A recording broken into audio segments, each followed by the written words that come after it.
What you are about to hear might take you on a journey far, far away to a place where you are the sole heir of a vast intergalactic mining company in the middle of a heated turf war.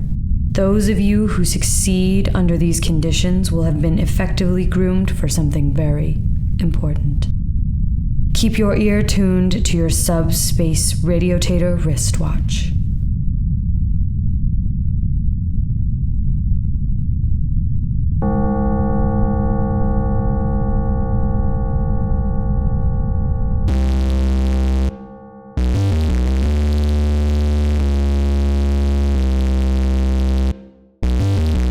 Hello and welcome to the Kakos Industries corporate shareholder announcements. At Kakos Industries, we help you to do evil better. My name is Corin III and I am CEO of Kakos Industries. Do you feel refreshed after the holidays, shareholders? I know that I do. It's refreshing to know that we won't have to do any of that again for a year. Now we can get back to some serious evil. This is my favorite time of the year, when the year before us has so much potential, so much mystery. What will we accomplish by the end of the year? No one can know. Certainly we can make some accurate predictions, but so much of what we do is throwing shit at the wall and hoping something sticks. That being said, I have made some New Year's resolutions. Here goes. Number 1, do evil better. I bet you saw that one coming. We're always looking to top ourselves, so that's always our number 1 priority. Number 2, don't get seduced by anyone with abnormal or superhuman capabilities. I know, I have my doubts as well. Number 3, improve evil laugh. My grandfather had a laugh that would echo through the building, and I am told it would improve morale if I worked on one of my own. It's a contractual thing, as it turns out. Number 4, make Melantha mine. Merge the companies and make some evil babies. Oh yeah, sure, like all of your resolutions are going to happen. You know what? Fuck New Year's resolutions. Fuck them sideways with the business. Let's move on. Today's broadcast is coming to you on the hand-cranked emergency radio we delivered in a lavender paper bag through your incoming projectiles window. Did we scare you, shareholders? Surely you're used to the incoming projectiles, but receiving something with emergency written on it from us? That's something that might startle. Well, as of right now, there's no emergency, but there's really no way we could have known that when we planned the radios. It could have just as easily been a disaster scenario today, instead of our fairly normal circumstances. And I think all of you out there are wise enough to know that it's when we're not dealing with a massive global crisis that we're really at our most dangerous. So, make of that what you will.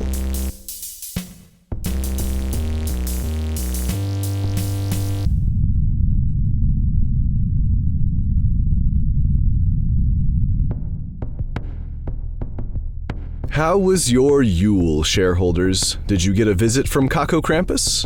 Well, even if you did not, I am sure that the anticipation was quite exciting. I am told that Kakos Krampus stockpiled quite a few children this year. As I understand it, we were able to prevent Kakos Krampus from eating any of the children by giving her a number of prey animals to feast on throughout the longest night of the year. I will admit that there is not really a way to know if Kakos Krampus ate any of the children en route to the facilities we've set up for her, but we'd like to think that we stayed away from that particular situation. At any rate, none of the children have mentioned any of their comrades being eaten, but they haven't really said much of anything. The question is what we're supposed to do with them now. There are some rules within Kakos Industries that limit, or perhaps suggest a limit of what can be done with children. I'll spare you the boring details there.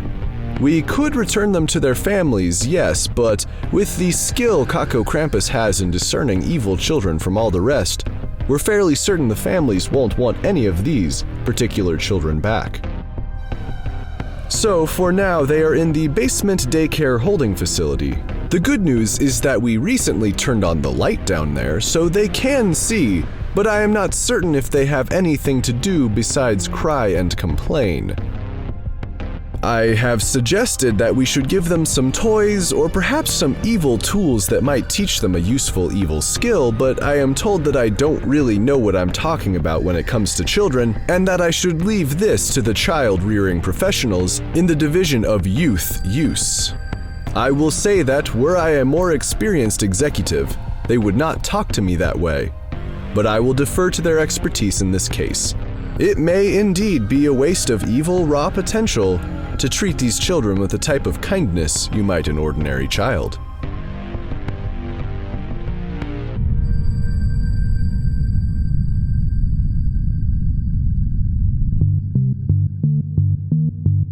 I would like to talk about our New Year's party last night, but before I do that, I think we should get to our special guest in today's broadcast.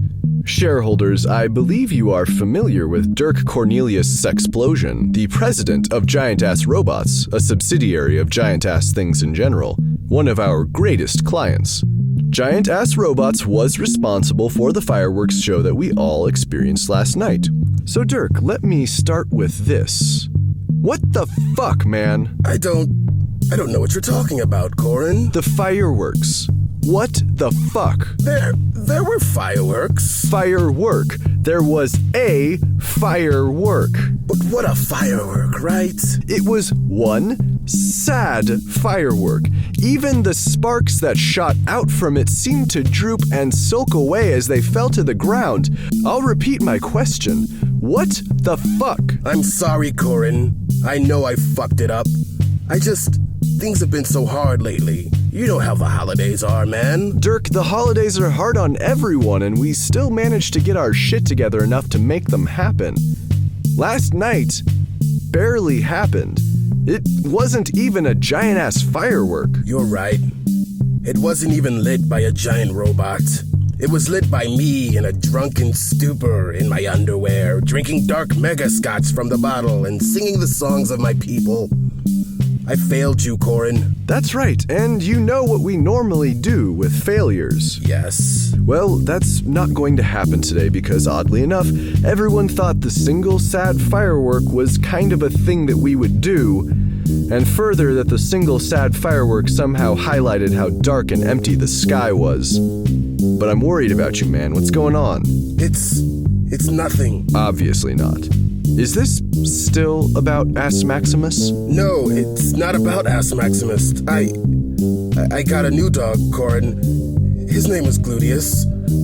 And he's just the preciousest, cutest, adorablest thing you can't even imagine without seeing this puppy, Corin. But you don't sound particularly happy about that now. Well, it's a long story, Corin. I don't really want to get into it right now. We've got plenty of time. The holidays took a toll on our productivity here. It's Apple Bottomler, Corin. Apple Bottomler. Oh, you mean your giant butler robot? Well, I made one normal size so it could fit in my house and help me with things. Dirk, you know that normal-sized robots never work out for you. Well, yeah, but, what was the worst that could happen? What went wrong? Well, I was busy, you see. So I asked Apple Bottomler to play with Gluteus. You know, just throwing the ball. He loves to play ball, Corin.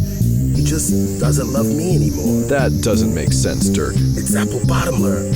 He's just too good. He took my dog, Corin. He took Gluteus. He left? No. It's a metaphor, Corin. He's still in my house. Gluteus just ignores me. I lost him, Corin. I lost Gluteus, metaphorically. I'm sorry, Dirk. Losing a beloved animal is hard. That's not all, Corin. There's more. It's my girls, Corin. My wives. I don't like where this is going, Dirk. I know how you love Esmeralda and Raquel. I don't think I've ever seen a more dedicated husband. I was busy. What were you doing, Dirk? I was playing Panic Attack 3. I think I'm dying on my Demonicon 3 console, okay? I was playing video games. I was shooting teenagers on the other side of the planet. Is that what you want to hear? All right, calm down. Just tell me what happened. My wives, they needed me, Corin. They needed what I can do, but they cannot. I think I see where this is going, Dirk. Apple Bottomler took care of them, Corin. Apple Bottomler did exactly what I told him to do, Corin. I'm sorry. I should have known better, Corin. They always say that once you go robo, you don't go back to human or bonobo. I knew this, Corin, but I let it happen in my own damn house. I don't think that any rhyming phrase is going to doom your relationships, Dirk. You don't understand, Corin. They can't go back. He may be a normal-sized robot, but I just couldn't help myself, Corin. I gave him the giant-ass robots, giant-ass dildo, the herbanger of doom. I don't even know why.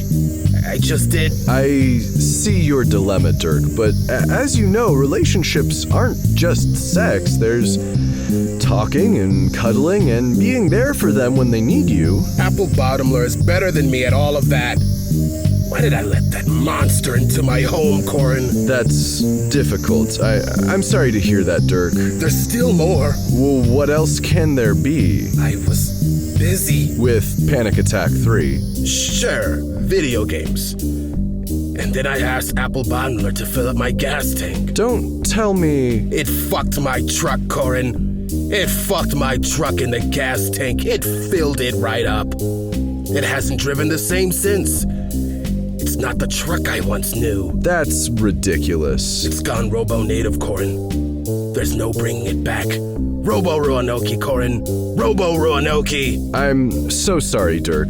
Apple Bottomler took your dog. It took my dog. And your wives. The loves of my life. And it broke down your truck. Clarissa! And your husband. Oh, he's fine. I want to help you out, Dirk. I know that I can't replace anything you've lost.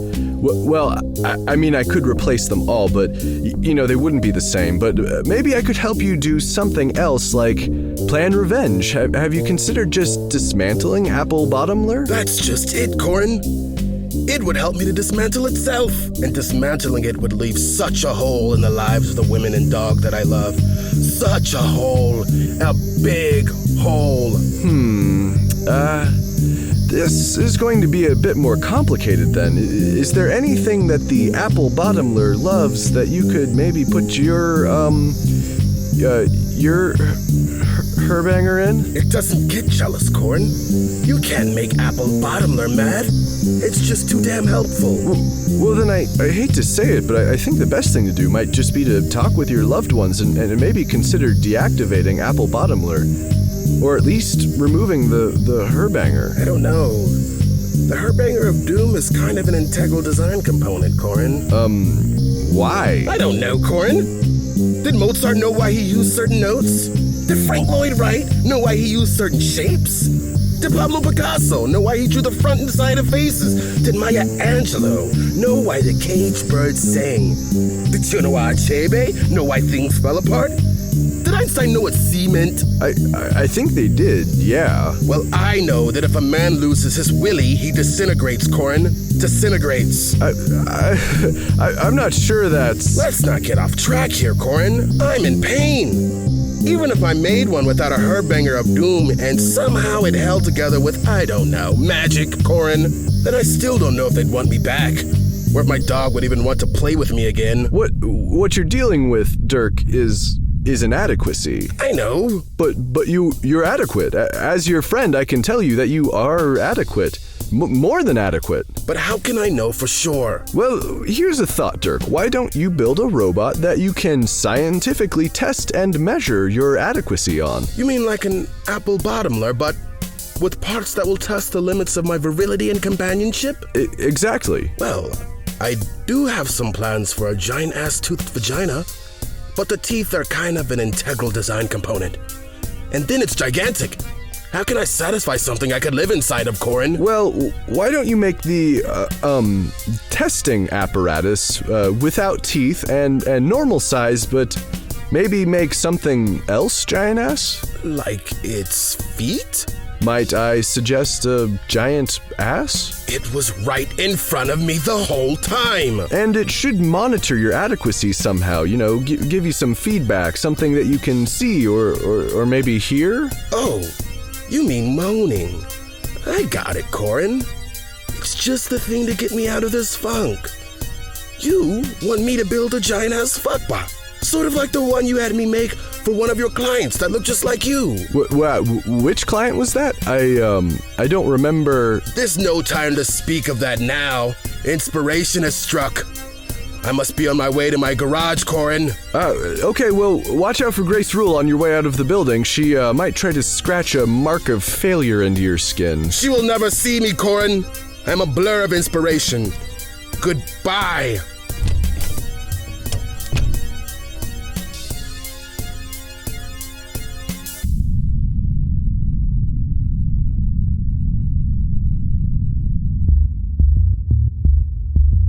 Well, shareholders, this has certainly been an unconventional broadcast, but it's important for me to show you how we improve upon evil. Anyway, coming up, we have the Festival of Spiders in Your Hair. Not sure how to celebrate? Don't worry about that. We've taken care of it.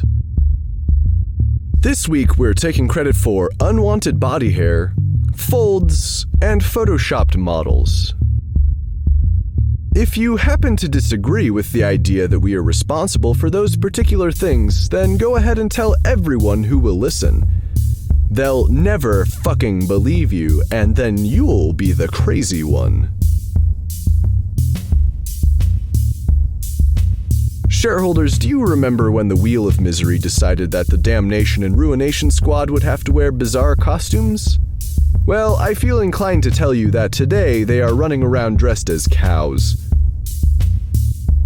That is somewhat good news because of what I am about to tell you. It would seem that the country of DarkMega Monaco has won the Ruin a Life drawing. In a surprising twist, the country of DarkMega Monaco has selected DarkMega Liechtenstein as the target of their newly granted life-ruining powers. The Wheel of Misery spun for quite a while. If you're one to anthropomorphize spinning wheels, then perhaps it was spending some time considering how to ruin the life of a country. Mind you, ruining the life of a country is not the same as ruining the lives of the inhabitants. It finally arrived at the simple decision, cheesier. From now on, DarkMega Liechtenstein will be cheesier. I'm not sure what that means exactly, but the team of able-bodied cows are working their udders off. For good measure, DarkMega Monaco will now be slightly heavier.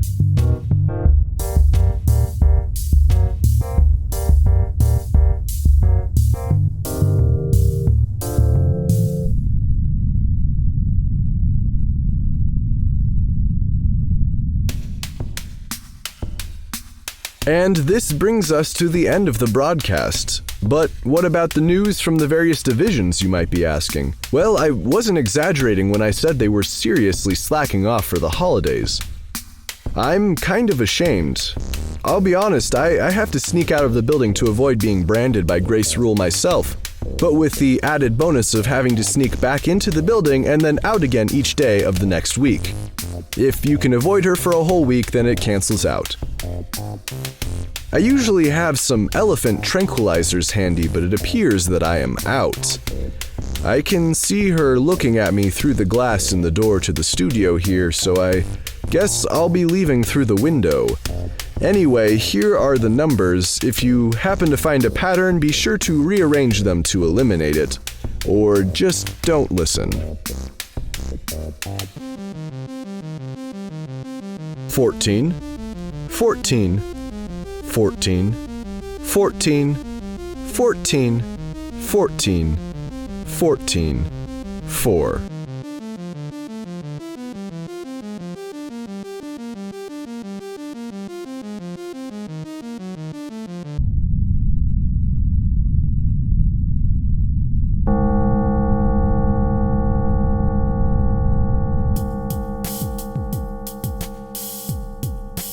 Kakos Industries is written and produced by Conrad Mishuk, who is also the voice of Corin. The music is also composed by Conrad Mishuk. The introduction is read by Kim Aiello and the credits are read by Hannah Jones, who is currently training to be a magical girl. Special guest appearance in this episode by Anwar Newton. Check out kakosindustries.com for more episodes. There's also transcriptions if you'd rather read the Kakos Industries announcements. That's KAKOSINDUSTRIES.com. Questions, comments, or a strong desire to collaborate? Drop us a line at inquiries@kakosindustries.com. That's INQUIRIES@kakosindustries.com. If you like Kakos Industries, be sure to rate and review us on iTunes and Stitcher, and like us on Facebook. If you're feeling down after this broadcast, have you considered bathing? You filthy, filthy shareholder.